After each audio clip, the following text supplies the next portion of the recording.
दोस्तों, इस मूवी की शुरुआत कुछ लाइन से होती है कि सतर्क रहना, जब तुम एक शैतान से लड़ाई कर रहे हो, कहीं तुम खुद शैतान न बन जाओ। फिर हमें एक आवाज सुनाई देती है कि मैं तुम लोगों को ये कहना चाहता हूँ कि तुम लोगों में से कोई एक बचेगा और बाकी के सब लोग मर जाएंगे। वहीं दूसरी तरफ एक आदमी कुछ चीजों को मिलाकर एक्सपेरिमेंट कर रहा था। वो कुछ मशीन जैसी चीज भी बना रहा था और वहीं पे कुछ लोगों की पिक्चर्स भी थे।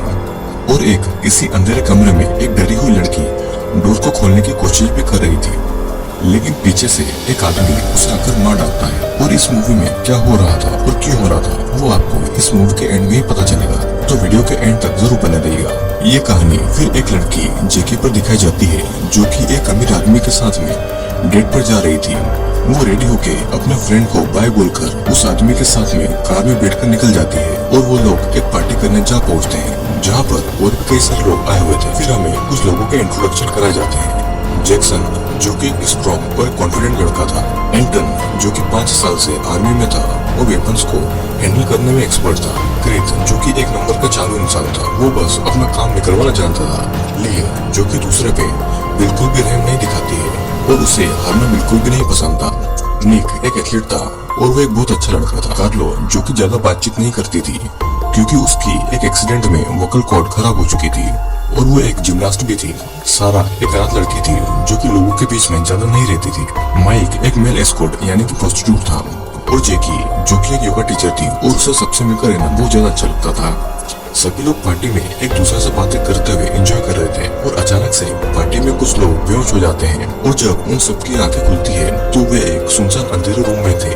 उन सभी के सिर के बीचों बीच एक कैमरा जैसी चीज घुसाई हुई थी और उसी चीज की वजह से निक के सर में बहुत तेज दर्द हो रहा था। वे लोग समझ ही रहे थे कि वहाँ पर उनके साथ में क्या हो रहा है और तभी एक अनाउंसमेंट होती है जिसमें कोई ये कहता है कि सभी का इस गेम में स्वागत है। आप सभी को एक रात के अंदर इस गेम को पूरा करना है। इस जगह पर एक चाबी छुपी हुई है, यानी कि उस चाबी से एक दरवाजा खुलेगा जहाँ से बस कोई एक ही इंसान आजाद होकर भाग सकता है। ये गेम कोई एक ही व्यक्ति जीतेगा और बाकी के सभी लोग मर जाएंगे। ये सुनकर सभी लोग डर जाते हैं और पीटर दरवाजा खोलने की कोशिश करता है, लेकिन वो दरवाजा उससे नहीं खुलता।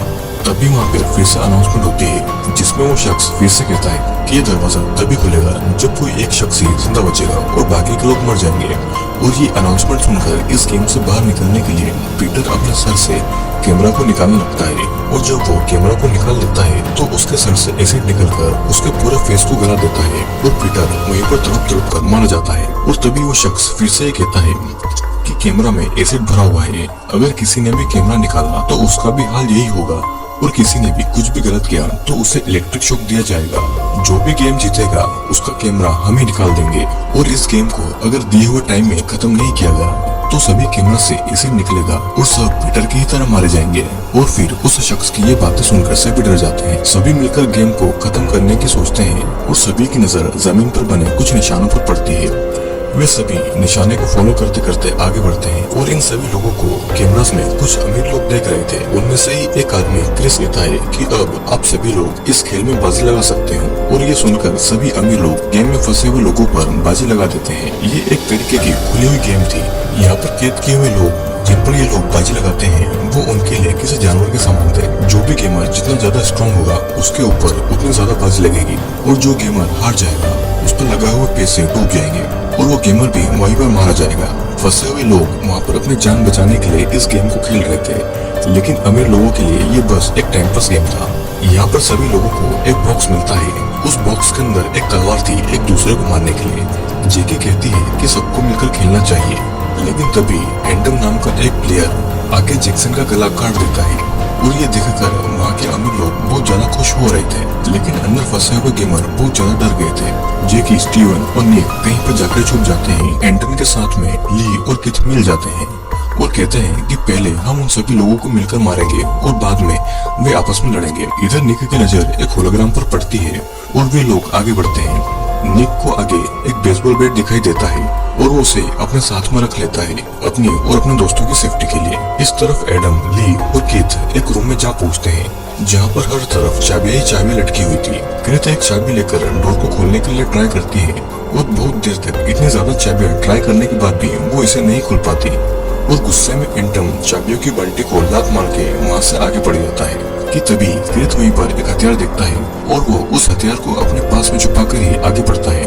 दूसरी तरफ सारा को टॉर्च मिलता है और जब वो उस टॉर्च को जमीन पर मारती है तो उन्हें कुछ सिंबल्स मिलते हैं। जब वे उन सिंबल्स को फॉलो करते हैं तो उनको एक रूम में चाबी लटकी हुई दिखाई देती है। जेकी चाबी उतारने के लिए ऊपर चढ़ती है और जेकी किसी तरह से उस चाबी को उतार कर सारा की तरफ फेंक देती है, लेकिन तभी वहाँ पर एंटन आ जाता है और वो सारा को वहीं पर मारने वाला था, लेकिन निक आकर उसे बचा लेता है। निक और एंटन के बीच में लड़ाई हो जाती है और सारा चाबी लेकर वहाँ से भागती है। ली और क्रीत सारा के पीछे भाग जाते हैं चाबी लेने के लिए और तभी जेकी सारा को ऊपर बुला लेती है। सारा जब ऊपर चढ़ने लगती है तो ली भी ऊपर चढ़ने लगती है और सारा इन सब लड़ाई से बहुत ज्यादा सहम गई थी। वो बहुत ज्यादा ही परेशान हो गई थी और वहाँ से सुसाइड कर लेती है। सारा को ऊपर से गिरता देखकर जेकी खुद को संभाल नहीं पाती और वो ऊपर ही लटक जाती है। फिर क्रीत सारा के हाथ से चाबी लेके भागता है और जेकी वहाँ पर लटक रही थी, लेकिन ली उसकी मदद नहीं करती और तभी जेकी भी ऊपर से गिर जाती है, कहीं पर छुप जाता है और उसे इस लड़ाई में बहुत ज्यादा चोटें आती है। इधर क्रीत जब फिर से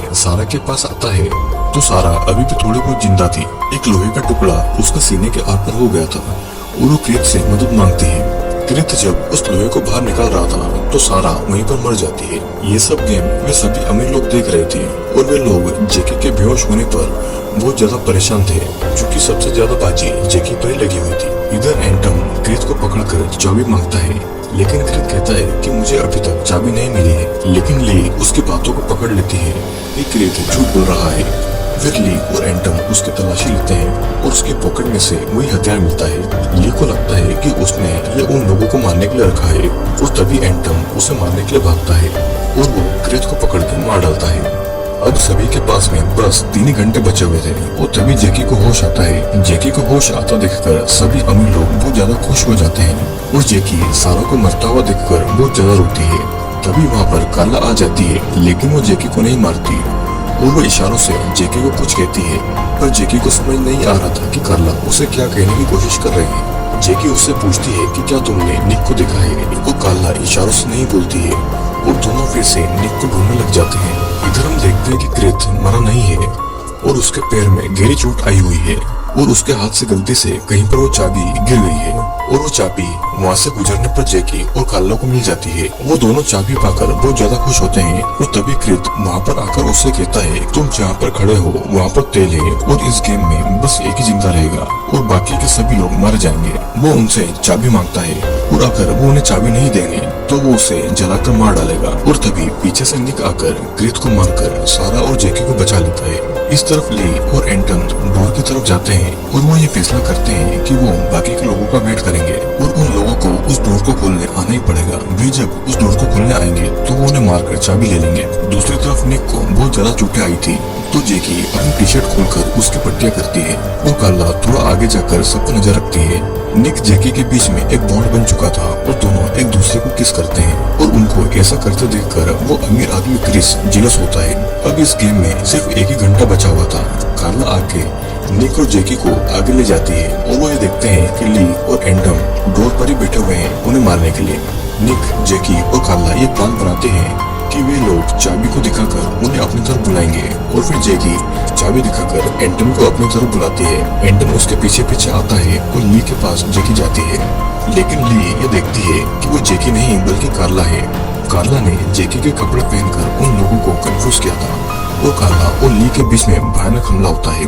वे दोनों बहुत देर तक एक दूसरे से लड़ते हैं और एक हथियार से कार्ला ली को बहुत मारती है। फिर कार्ला ली का गला दबाने लगती है और ली किसी तरह उस हथियार को कार्ला के सिर में घुसा देती है, जिससे कि कैमरा टूट जाने की वजह से कार्ला के सिर से एसिड निकलता है और कार्ला का पूरा चेहरा उस एसिड से गल जाता है, जिससे कि उसकी मौत वहीं पर हो जाती है। अब बोर्ड से एक के बाद एक प्लेयर की फोटो हटाई जा रही थी और उस गेम में अब बस 4 ही लोग बचे हुए थे।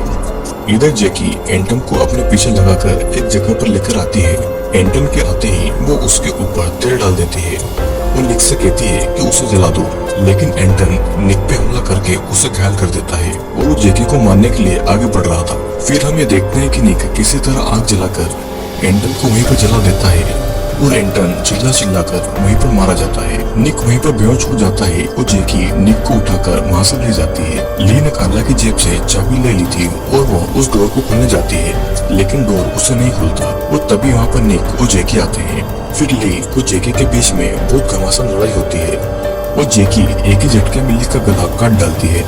ली का सर कटकर दूर गिर जाता है और अब ली भी मारी गई थी। फिर जैकी बहुत कोशिश करती है उस दरवाजे को खोलने की, लेकिन वो दरवाजा नहीं खुलता। अब निक का ऐसा कहना था कि उनमें से सिर्फ कोई एक ही बचेगा और तभी डोर खुलेगा। तुम मुझे मार डालो क्योंकि मैं वैसे भी अब मर रहा हूँ। जैकी कहती है कि हम दोनों साथ ही में यहाँ से निकलेंगे और फिर वो डोर खोलने की कोशिश करती है। फिर तभी हम देखते हैं कि अचानक से वो दरवाजा खुल जाता है।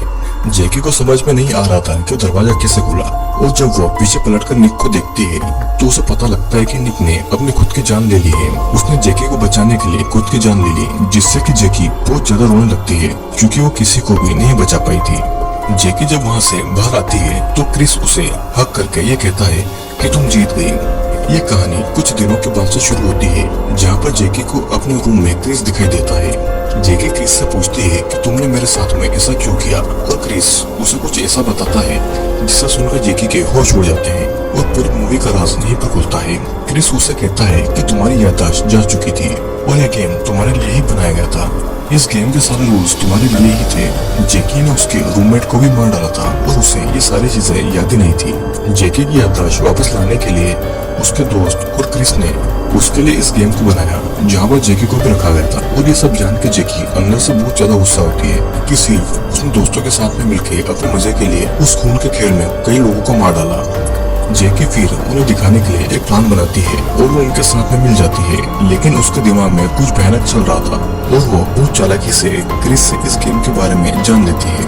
फिर एक दिन मौका देखकर जैकी सभी को बेहोश करके उसी गेम में डाल देती है और जब सभी को होश आता है तो वो लोग बहुत ज्यादा घबरा जाते हैं। उन लोगों ने कभी नहीं सोचा था कि एक दिन वो सब खुद भी उस गेम में फंस जाएंगे और क्रिस ने भी ये कभी नहीं सोचा था कि जैकी उसके साथ ऐसा करेगी। जैकी का ये गेम उस गेम से बहुत ज्यादा अलग था। उन लोगों को वहाँ से बचने के लिए उसने बस 2 मिनट का ही टाइम दिया हुआ था और जैकी ने खुलेआम उन सभी लोगों को मौत दे दी थी। उनके पास वहाँ से बचने का कोई भी रास्ता नहीं था। जैकी उनसे कहती है कि यहाँ से बचने का उनके पास कोई भी रास्ता नहीं है और ये कहकर जैकी वहाँ से चली जाती है। जैकी ने उन सभी लोगों को ये बता दिया कि दूसरों की लाइफ के ऊपर बाजी लगाना और दूसरे की मौत का तमाशा देखना बहुत आसान है और जब खुद की लाइफ के ऊपर मौत आती है तो कैसा लगता है। और फिर इन अमीर लोगों की चीखों के साथ में ये मूवी यहीं पर एंड हो जाती है।